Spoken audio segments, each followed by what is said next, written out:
Guys, అందరికీ నమస్కారం. Welcome to mysterious stories. ఈరోజు కథ ప్రేమ మధురిమ. ఇక స్టోరీలోకి వెళ్తే, ఇంత లేట్ అయిందేంటి అంటూ అతని చేతిలో ఉన్న బ్యాగ్ తీసుకుంది మధు. మాట్లాడకుండా లోపలికి వెళ్ళిపోయాడు. నేను మాట్లాడుతుంటే అలా వెళ్ళిపోతున్నారేంటి? నా మీద ఇంకా కోపం పోలేదా అని వెనకే వెళ్ళి అడిగింది. ప్లీజ్ అండి, మాట్లాడండి అని అతని ముందు నిలబడి గోముగా అడుగుతుంటే, నువ్వు మంచిదానివైపోతే నా మనసు వెంటనే ఎలా మారుతుంది?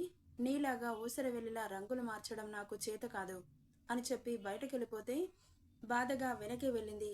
అతని పాటికి అతను వడ్డించుకుంటుంటే చొరవగా తీసుకొని, నేను మారిపోయాను, మీకు నా మీద నమ్మకం లేకపోతే ఎలాంటి టెస్ట్లైనా సరే పెట్టుకోండి, అంతేకాని ఇలా మాట్లాడకుండా దూరం పెడితే నేను తట్టుకోలేను, ప్లీజ్ మాట్లాడండి, నేను చేసింది తప్పే, మీరు ముందే చెప్పారు, అయినా కానీ నాకు అర్థం కాలేదు. ఈ లోకంలో అందరూ మంచి వాళ్ళే ఉంటే ఎలా? కొందరు నాలాంటి వాళ్ళు కూడా ఉంటారు, కానీ నేను ఇంతకు ముందులా కాకుండా మారిపోయానండి. మంచి ఏంటో చెడేంటో తెలుసుకున్నాను అని చెబుతూ వడ్డిస్తుంటే తినేసి సైలెంట్గా రూమ్కి వెళ్ళిపోయాడు. ఇక అటువైపు తిరిగి పడుకున్న బాలాజీని వెనక నుండి హత్తుకొని నన్ను క్షమించండి అంటూ వీపు మీద ముద్దు పెట్టింది. ఆమెను విదిలించి, ఇదో కొత్త నాటకమా? నన్ను ఎలాగైనా లొంగ తీసుకొని నన్ను వాడిని దూరం చేయాలనుకుంటున్నావా? లేక సడన్గా మూడొచ్చి మంచిదానిలా ప్రవర్తిస్తున్నావా అనగానే షటాప్ అంటూ అరిచింది. అంటే నా శరీరం కోసం నేను మంచిదానిలా ముసుగేసుకొని ఇంతలా దిగజారిపోయాననుకుంటున్నారా? నేను బజారుదాన్ని కాదండి, మీ పెళ్ళాన్ని అంటుంటే చెంప చెల్లుమనిపించాడు. ఎక్కువ వాగితే ఈ ఇంట్లో ఇంత స్థానం కూడా ఉండదు, మూసుకొని పడుకో, విసిగించకో అని చెప్పి పడుకున్నాడు. అతని మాటలకి ఏడుస్తూ అతని మనసు చాలా గాయపడిందని అర్థమవుతుంటే ఆలోచనలతో ఎప్పుడు నిద్రపోయిందో తెలీదు. నువ్వేంటే ఈ టైంలో? ఏ రాకూడదా అనింది. రాకూడదు అన్నాడు మొహం మీదే. ఏంటి బావా నువ్వు అలా మొహం మీదే చెప్పేస్తే నేను బాధపడతానని తెలుసు కదా. నీ మొహానికి బాధ కూడా వేస్తుందా అన్నాడు దేవ్. ఏ నేను మనిషిని కాదా? నాకు మాత్రం అలా అనిపించట్లేదే అంటూ ఆమె చేతిలో ఉన్న బాక్స్ లాక్కున్నాడు. ఇవ్వమని మంచిగా అడగొచ్చుగా, దీనికోసం నీ కాళ్ళు పట్టుకుని బ్రతిలాడాలా? అబ్బో, ఈ పొగరుకేం తక్కువ లేదు అని గొనుక్కుంది. దేవ్ బాక్స్ ఓపెన్ చేసి సున్నుండలు తీసి నోట్లో పెట్టుకుంటూ టేస్టీ అనుకుంటూ తింటుంటే థ్యాంక్ యూ బావా అనింది మెలకలు తిరుగుతూ. నువ్వెందుకు థ్యాంక్ యూ చెబుతున్నావే? అత్త కదా చెప్పాలి, నేను చేస్తే తనెందుకు చెబుతుంది? నీకంత సీన్ లేదు, నువ్వు ఇంత టేస్టీ ఫుడ్ చేసావంటే నేను అస్సలు నమ్మను. నమ్మకు, అవి నేనే చేశాను, పెళ్ళైన తర్వాత నీకే తెలుస్తుందిగా. నేనేం చేసినా నీకు నచ్చదులే, ఇవి కూడా తినడం దేనికి, ఇటివ్వు అని అతని చేతిలో ఉన్న బాక్స్ లాక్కుంటుంటే ఆమె చెయ్యి పట్టుకొని అతని వీధకు లాక్కున్నాడు. సడన్గా అలా జరిగేసరికి కంగారుగా చూసింది. ఏంటి ఉడుక్కుంటున్నావు? నిజంగా నువ్వే చేసావా? నమ్మితే నమ్ము, లేకపోతే లేదు అని మూతి తిప్పుతుంటే ఆమె బుగ్గలు పట్టి, ఏంటి మూతి అలా తిప్పుతున్నావు? వంకర పోగలదు, చూసుకో. పోతే పోని, నాకేంటి ప్రాబ్లం, నీకే కదా. నీ మూతి ఎలా ఉన్నా నేను మాత్రం వదలను. కానీ ఏంటి ఎక్కువ చేస్తున్నావు? నేనేం చేశాను? ఎంగేజ్మెంట్ నైట్ ఇంటికి రమ్మని చెప్పానుగా. హలో బాబు, చెప్పగానే వచ్చేయడానికి తమరు నన్ను తాళి కట్టి మీ పెళ్ళాన్ని చేసుకోలేదు. ఈ టైంలో ఎక్కడికి ఏంటి అని ఆరాలు తీస్తారు, వాళ్ళకేం చెప్పాలి? సమాధానం లేక ఆగిపోయాను. అర్థం చేసుకోకుండా ఇలా ప్రశ్నిస్తావేంటి? అబ్బో, నా గయ్యాలి పెళ్ళాం భయపడుతుందా ఏంటి? నేను గయ్యాలిదాన్నా? లేదు లేదు, రాక్షసివి బావా అంటూ పక్కనే ఉన్న పిల్లో తీసి విసురుతుంటే దాన్ని గట్టిగా పట్టి అతని మీదకి లాక్కొని ఆమెతో పాటు బెడ్ మీద పడిపోయాడు. మెత్తగా నలుగుతున్న ఆమె గుండెలని కొంటెగా చూస్తూ, ముందు ఫస్ట్ నైట్ చేసుకుని తర్వాత పెళ్లి చేసుకుందామే అన్నాడు అతని చూపు మార్చకుండా. అతని చూపులు ఎక్కడున్నాయో చూసి, నువ్వేంటలా చూస్తున్నావు, సిగ్గులేదు అనుకుంటూ తన చేతులతో గుండెలని కప్పుకొని, అయినా పెళ్లి కాకుండా ఫస్ట్ నైట్ ఏంటి, చేసుకుంటే తప్పేంటి, చిచి ఇదెక్కడి ఆచారం?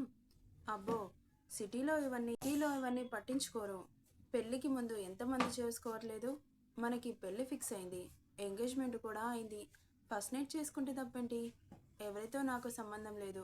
మనం అందరం ఇష్టపూర్వకంగా పెళ్లి చేసుకుంటున్నాం కాబట్టి వాళ్ళకు నచ్చినట్లుగానే మనం మసులుకోవాలి. వాళ్ళు మన మీద ఎంతో నమ్మకం పెట్టుకున్నారు. వాళ్ళ నమ్మకాన్ని వమ్ము చేసి ఇలా శరీరాలను పంచుకుని పెళ్లి చేసుకుంటే వాళ్ళని మోసం చేసినట్లే కదా అనింది పర్ణిక.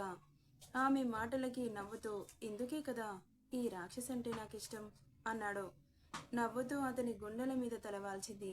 ఆమెను గట్టిగా హత్తుకొని ఇద్దరి ఒంట్లో ఏవేవో కెమికల్ రియాక్షన్స్ జరుగుతుంటే ఆమె అతనికి దూరంగా జరిగి, నేను తర్వాత వస్తాను బావా అంటూ పరుగందుకుంది. ఆమె అలా పరిగెడుతుంటే నవ్వుకున్నాడు దేవ్. దక్షితకి పుల్లగా తినాలని నోట్లో లాలాజలం ఊరుతుంటే మ్యాంగోస్ టర్మరిక్ పుల్లగా ఉండేటివి ఎక్కువ తినకూడదని చెప్పింది డాక్టర్. సో బాబు అలాంటి వాటికి దూరంగా ఉంచుతున్నాడు. కానీ ఇప్పుడు అవే పదే పదే గుర్తొచ్చి పిచ్చి పట్టేస్తోంది. బాబుగారు రావడానికి చాలా టైం పడుతుంది అనుకుంటూ కిచెన్లోకి పిల్లిలా వెళ్ళి ఫ్రిడ్జ్లో నుండి మ్యాంగో తీసి దాన్ని పీల్ తీసేసి చిన్నగా ముక్కల కింద కట్ చేసుకొని దానితో వెనకట వాళ్ళ అమ్మమ్మ రోటీ పచ్చడి చేసేది. ఇప్పుడు ఆ రోలు రోకలు ఎక్కడివి? మిక్సీలో గ్రైండ్ చేసి వేడి వేడి అన్నంలో మామిడికాయ రోటీ పచ్చడి వేసుకొని కాసంత నెయ్యి తగిలించి అలా అలా కలుపుకొని నోట్లో పెట్టుకున్న పాప జిహ్వా మీద టేస్ట్ బర్డ్స్ కథాకళి డ్యాన్స్ వేశాయి.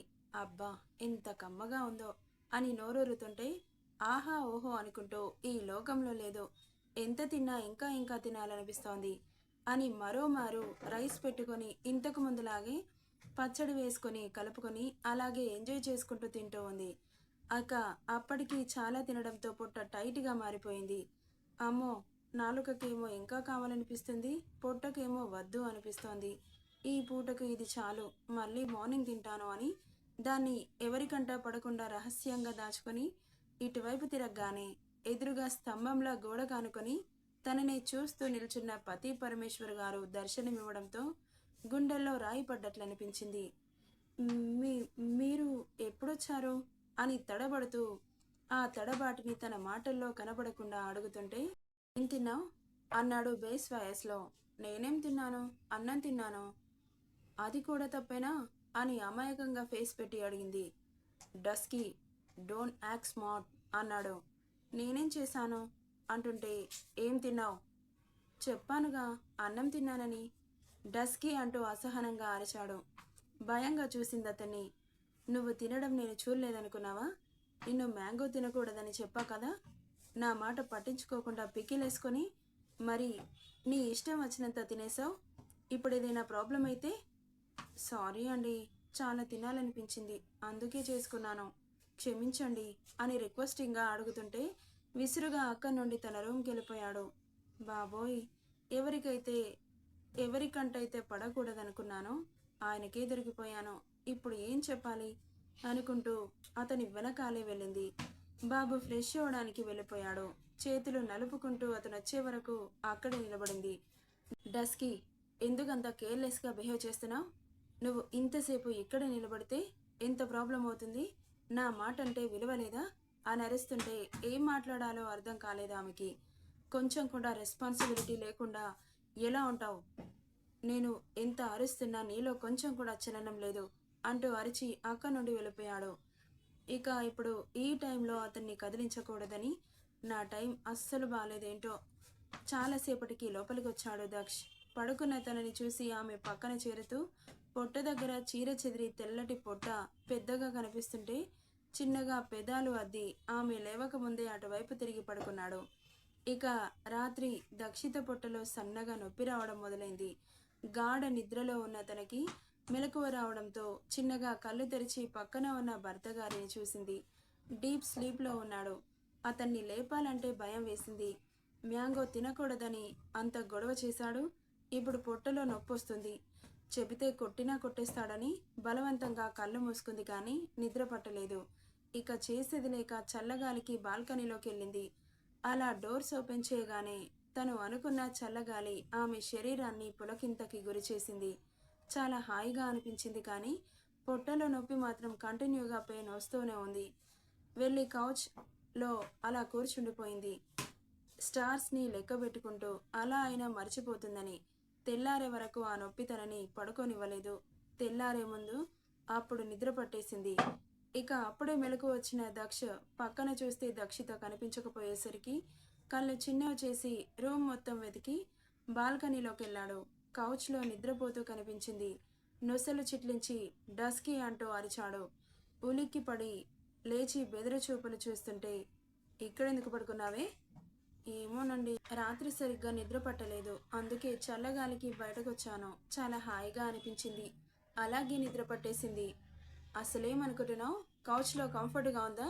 నైటే చెప్పాను కదా కాస్త జాగ్రత్తగా ఉండమని. ఎందుకు ఇలా కిడ్డీష్గా బిహేవ్ చేస్తున్నావు? డస్కీ, ఇప్పుడు అలా డిస్కంఫర్ట్గా పడుకుంటే ఎంత ప్రాబ్లం అవుతుంది?